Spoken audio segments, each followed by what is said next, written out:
संगत जी, क्या आप जानते हैं गुरुजी महाराज को खून की उल्टियाँ क्यों होती थी? क्या आप जानते हैं उनकी बाजू से ब्लड क्यों बहा था? क्या आप जानते हैं गुरुजी ने एक छोटी बच्ची को नया जीवन दान दिया था, मृत्यु होने के बाद जीवन दान दिया था। आज के ये सुंदर और दिव्य सत्संग सुनने के लिए सत्संग को अंत तक जरूर सुनिएगा। जय गुरुजी, शुक्राना गुरुजी। संगत जी, जब जीवन में अंधकार आ जाता है, चारों तरफ से रास्ते बंद हो जाते हैं और अगर उस रास्ते में हमें किरण नज़र आती है तो वो होती है हमारे गुरुजी महाराज की ब्लेसिंग्स, उनका आशीर्वाद। आज का ये सत्संग संगत जी इसी पे आधारित है। कैसे गुरुजी महाराज ने एक बच्चे को नया जीवन दान दिया। उनके परिवार वालों के लिए चारों तरफ अंधकार था और चारों तरफ से रास्ते बंद थे, लेकिन गुरुजी महाराज उन्होंने उनके बच्चे को जीवन दान दिया। ये बहुत ही दिव्य चमत्कारों से भरपूर आज का शुक्राना सत्संग है संगत जी, और ये शुक्राना सत्संग गुरुजी की पुरानी संगत जी का है। तो आइए संगत जी, हम मिलकर गुरुजी का मंत्र जाप करते हैं और उन्हीं के आशीर्वाद से सत्संग को शुरू करते हैं। ओम नमः शिवाय, शिव जी सदा सहाय। ओम नमः शिवाय, गुरुजी सदा सहाय। जय गुरुजी।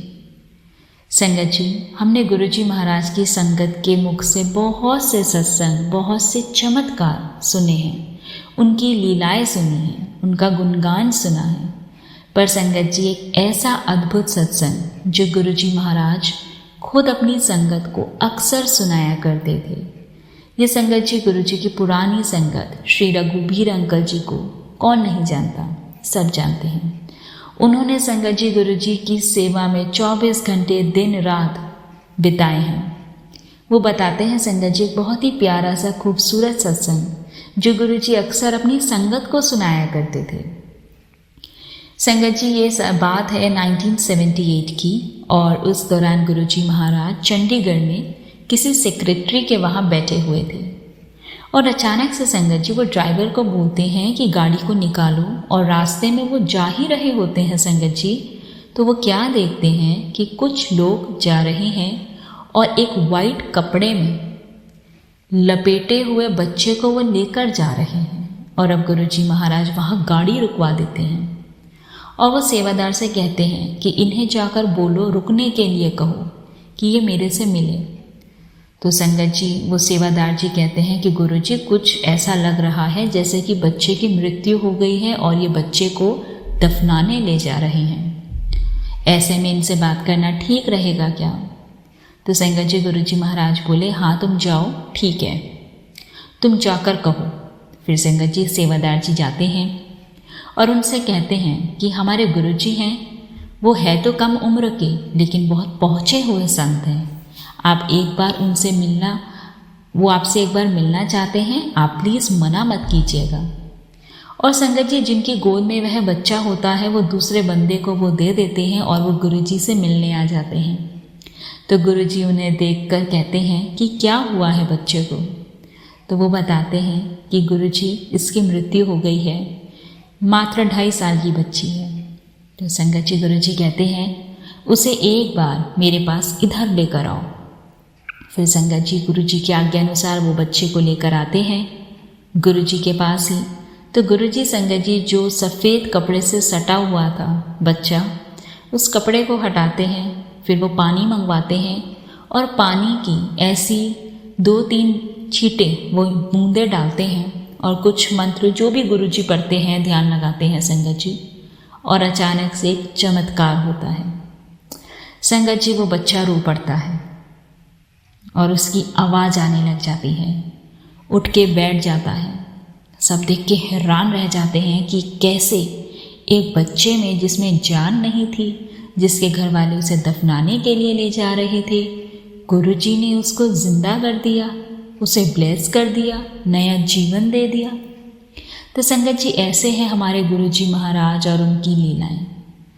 तो संगत जी रघुवीर अंकल जी जब भी वो ये सत्संग गुरुजी महाराज के मुख से सुनते थे तो उनके मन में एक बात आती थी और वो अक्सर सोचा करते थे कि कैसे लोग हैं कि बच्चे को जीवन दान गुरुजी महाराज ने दिया पर वो कभी आते नहीं, उनकी फैमिली को कभी आते नहीं देखा, क्योंकि संगत जी रघुवीर अंकल जी तो दिन रात गुरुजी महाराज के साथ उनकी सेवा में बिताते थे, तो उन्होंने कभी कोई ऐसी फैमिली वहाँ आते नहीं देखी थी। फिर एक दिन क्या हुआ संगत जी, वहाँ पर 2 बंदे आते हैं और उनके साथ एक लड़की भी होती है।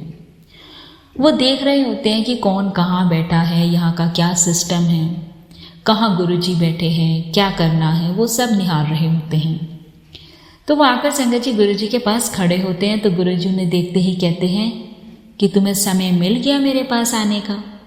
फिर वो कहते हैं गुरुजी आपको हमने कहाँ कहाँ नहीं ढूंढा, आप तो चंडीगढ़ से कहाँ चले गए, हमने आपको इतना ढूंढा पर कहीं पर भी आपका पता नहीं लगा। अब तो हम यहाँ पर एक शादी में आए हुए थे, तो हमें किसी ने बताया कि गुरुजी हैं और बहुत पहुँचे हुए हैं और उनके दर पे जो भी जाता है उनके हर काम बन जाते हैं। तो हम भी आ गए एक संत के दर्शन करने, पर हमने जब आपको सामने देखा तो गुरुजी आप जिन्हें हम इतने सालों से ढूंढते आए। तो गुरुजी कहते हैं ठीक है, अब तुम संगत को दसो कि तुम्हारा सत्संग क्या है, यानी कि संगत को बताओ कि तुम्हारा सत्संग क्या है। तब संगत जी वो अंकल बताते हैं कि कितने साल पहले जब गुरुजी महाराज वहाँ से गुजर रहे थे और उनकी 2.5 साल की बच्ची जिसकी मृत्यु हो चुकी थी, जिसको वो लेकर जा रहे थे, गुरुजी ने कैसे उसे पल भर में जीवन दान दिया, उसे जिंदा कर दिया और आज वो उनके साथ है। और वो संगत जी अपनी बिटिया को भी साथ लाते हैं, वो बड़ी हो जाती है, उसकी शादी हो जाती है और बच्चे भी हो जाते हैं।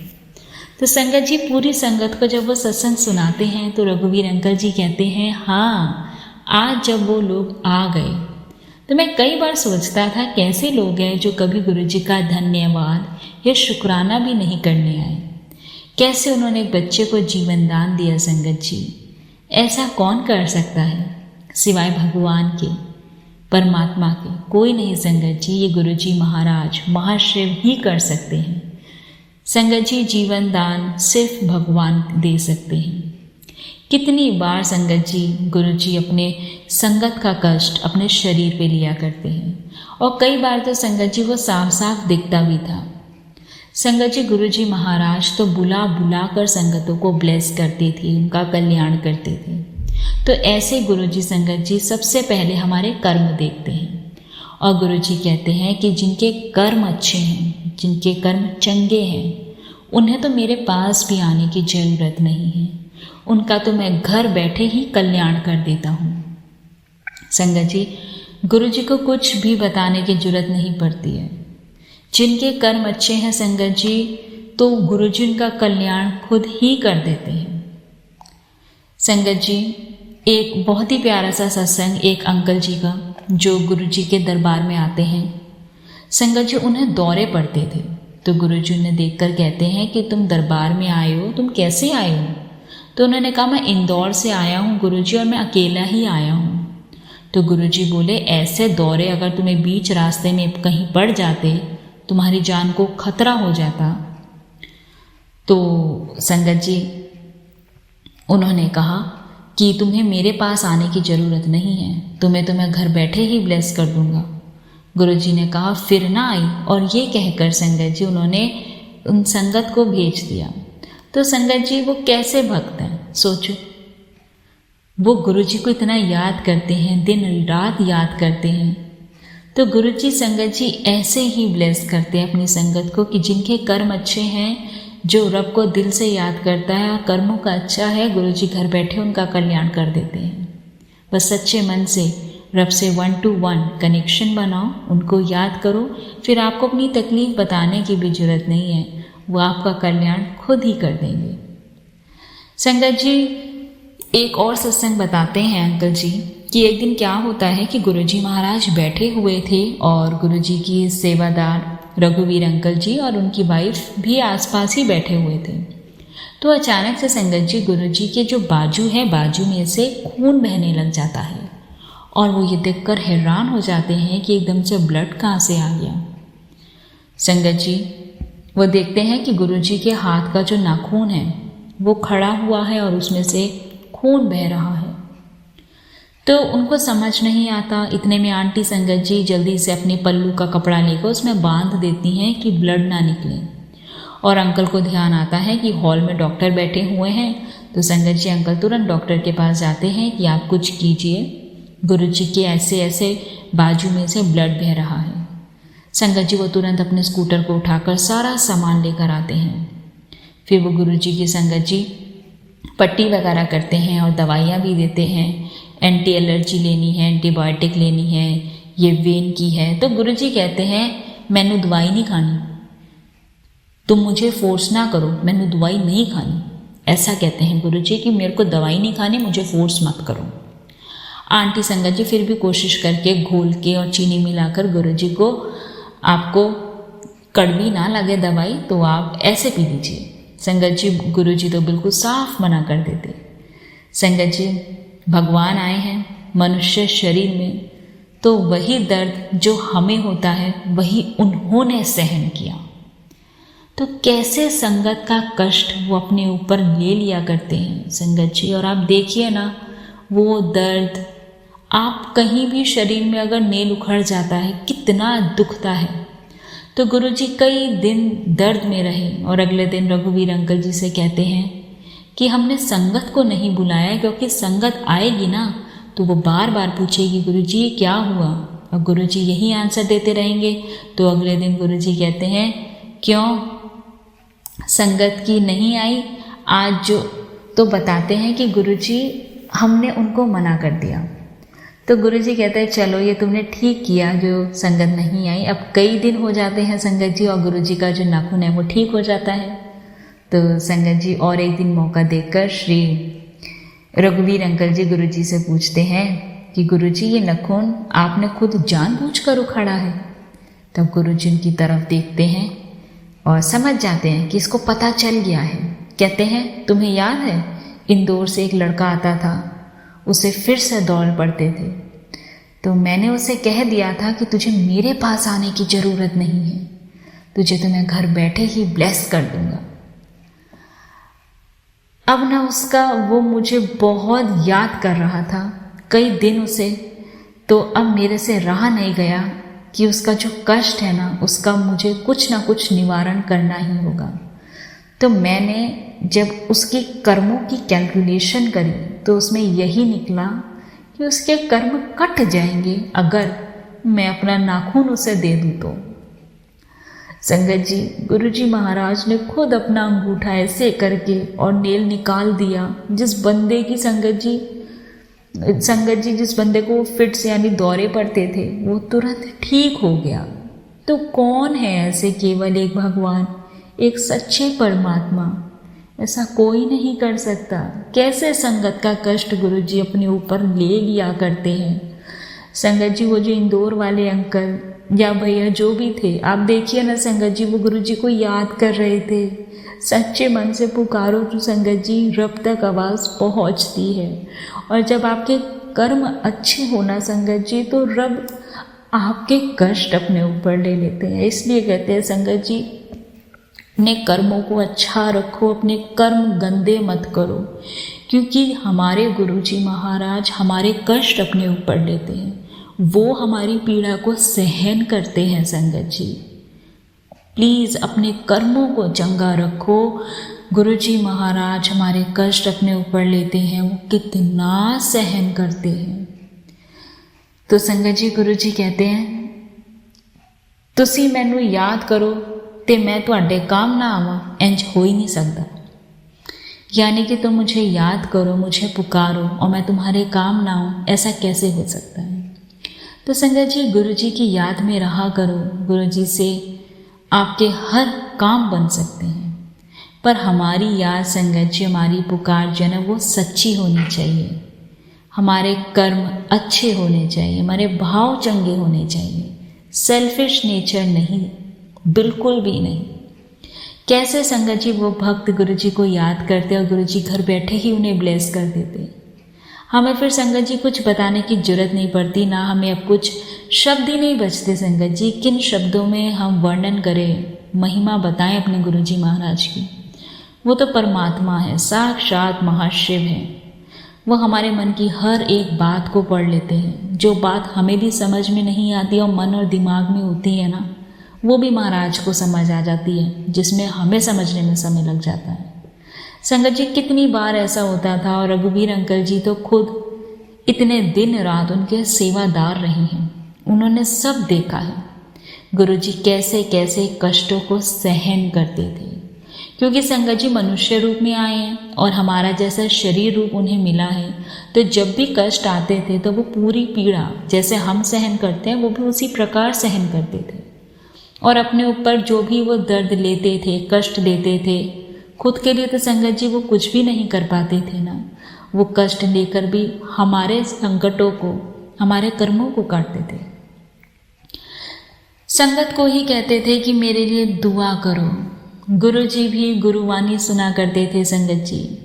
शंकर जी जब भी कोई ऐसी कष्ट परेशानी दूसरों के अपने शरीर पर लिया करते थे, तो इसलिए तो गुरुजी हमें ये कहते हैं कि गुरु की वाणी सुनो, वो तुम्हारी दुख तकलीफ भी दूर करेगी, तुम्हारे कर्मों को भी काटेगी संगत जी। और गुरुजी अक्सर ये जो शब्द कहते हैं ना सुनाने को कि सुना करो, उनका जो शब्द है संगत जी, अपनी मेहर कर।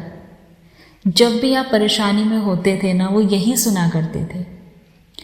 और संगत जी कई बार तो कोई कैंसर का मरीज जैसे ही दरबार में एंट्री करता था, तुरंत संगत जी आप मानेंगे नहीं कि गुरु जी को ना एकदम से खून की उल्टियाँ लग जाया करती थी।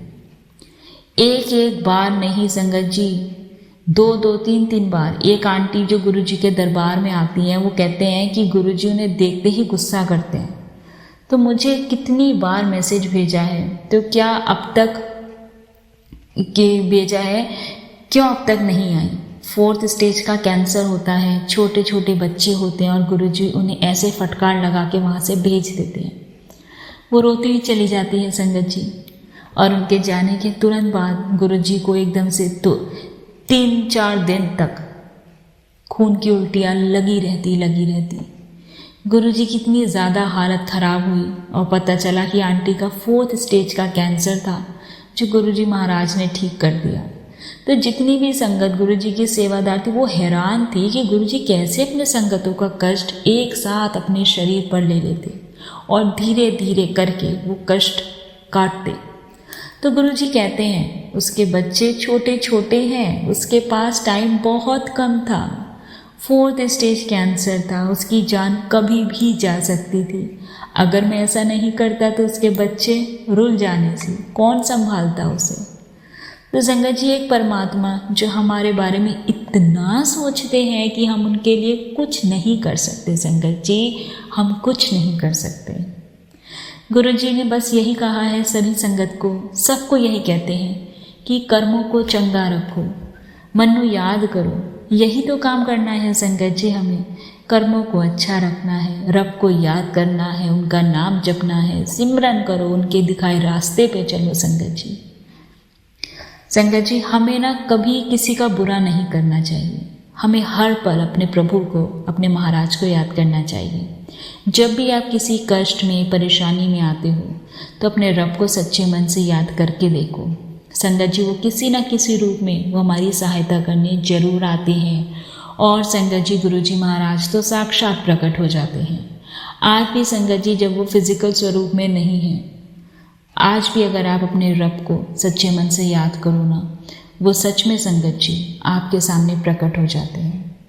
आप उनकी याद में रह के देखो, हर पल में संगत जी उनको याद करो, हर पल में उनका शुक्राना करो। संगत जी जितने भी मनुष्य जो हमारे रिश्तेदार, नाते, दोस्त सब हैं, हम किसी की बात करते हैं कि आपके भाई के बारे में पूछें तो आपको तुरंत सब कुछ याद आ जाता है कि मेरा भाई ये कह रहा होगा, ये है, ऐसी है, ऐसी है। तो जब गुरुजी के साथ हो तो उनकी याद में हम रहें तो कोई ऐसी दुख तकलीफ़ नहीं है जो हम परमात्मा हमारी दुख तकलीफ़ को दूर ना कर सके। वो भगवान है, वो महाशिव है, वो सृष्टि के रचयिता हैं। और कैसे वो संगत को बुला कर ब्लेस किया, उन्होंने कष्ट परेशानियों को अपने शरीर पर लिया। संगत जी गुरुजी ने उन्होंने हमसे ज़्यादा चाहा। हम यही कहते हैं वो बस हमें कि अपने कर्मों को अच्छा रखो, उन्हें याद करो, उनका नाम जपो, उनका नाम जपो, सिमरन करो। तो संगत जी, गुरु जी के महाराज के चरणों से संगत जुड़ी हुई है, उनकी हम याद में रहें, उनका हम हर पल शुक्राना करें और हमें शुक्राना पल पल हर पल करना चाहिए। प्रभु का नाम जपो संगत जी, कर्मों को अच्छा रखो, कभी ना किसी का बुरा करो, ना सोचो, निंदा चुगली मत करो, अपने कर्मों पर विशेष रूप से ध्यान दो संगत जी। आपके कर्म अच्छे हैं तो प्रभु ने आपको अनंतम ब्लेसिंग्स देनी है। और संगत जी, अगर आपके कर्म बुरे हैं तो कर्म भी गुरुजी महाराज कटवाएंगे, लेकिन उसमें पीड़ा सबको होगी। आपको तो कम होगी, गुरुजी महाराज को ज़्यादा होगी, क्योंकि गुरुजी महाराज कुछ ही % हमें कष्ट देते हैं, बाकी वो अपने ऊपर ले लेते हैं। तो संगत जी, कुछ वो ऐसा काम मत करो जिससे हमें और महाराज दोनों को पीड़ा हो। जितनी सेवा कर सकते हो वो करो, जितने आप अच्छे कर्म करोगे, जितनी सेवा करोगे तो आपके बुरे कर्म कट जाएंगे। सुना ना, जब गुरुजी महाराज ने बोला कि मैंने इंदौर वाले अंकल के कर्मों की कैलकुलेशन की, तो कैलकुलेशन तो होती है ना संगत जी। अगर हमसे बुरे कर्म हुए हैं और अगर हम आज से, अभी से अपने कर्मों को अच्छा करना शुरू कर दें तो हमारे माड़े कर्मों की कैलकुलेशन में वो बैलेंस हो जाएगा। और इतने अच्छे कर्म करो कि अच्छे ही कर्मों की गिनती हो, पुराने सारे बुरे कर्म हमारे ढक जाएं। बस अपने रब का नाम जपो संगत जी। और आज के सत्संग बहुत बहुत बहुत ही भावुक और बहुत मैसेज भी दिया गुरुजी महाराज ने आज। हर एक संगत को हर एक अलग मैसेज गुरुजी महाराज ने दिया होगा। और इस सत्संग को संगत जी अब हम विराम करते हैं गुरुजी के मंत्र जाप से ही। ओम नमः शिवाय, शिव जी सदा सहाय। ओम नमः शिवाय, गुरुजी सदा सहाय। जय गुरुजी। संगत जी, आप सबसे रिक्वेस्ट है, चैनल पर नए हैं तो चैनल को सब्सक्राइब कर लें। और अगर आप भी अपना सत्संग शेयर करना चाहते हैं गुरु संगत के साथ इस चैनल के माध्यम से, तो आप हमें अपना सत्संग लिखकर या रिकॉर्ड करके भेज सकते हैं। ध्यान रखिए संगत जी, अगर लिखकर भेज रहे हैं तो सुंदर लिखावट में लिखिए, और अगर रिकॉर्ड करके भेज रहे हैं तो संगत जी प्लीज़ शांत वातावरण में बैठ के रिकॉर्ड करें। हमारा व्हाट्सएप नंबर है 8755410703 और हमारा ईमेल एड्रेस है blessingsalwaysguruji30@gmail.com। नीचे डिस्क्रिप्शन बॉक्स में डिटेल्स मेंशन है, वहाँ से आप ले सकते हैं। जय गुरुजी, शुक्राना गुरुजी।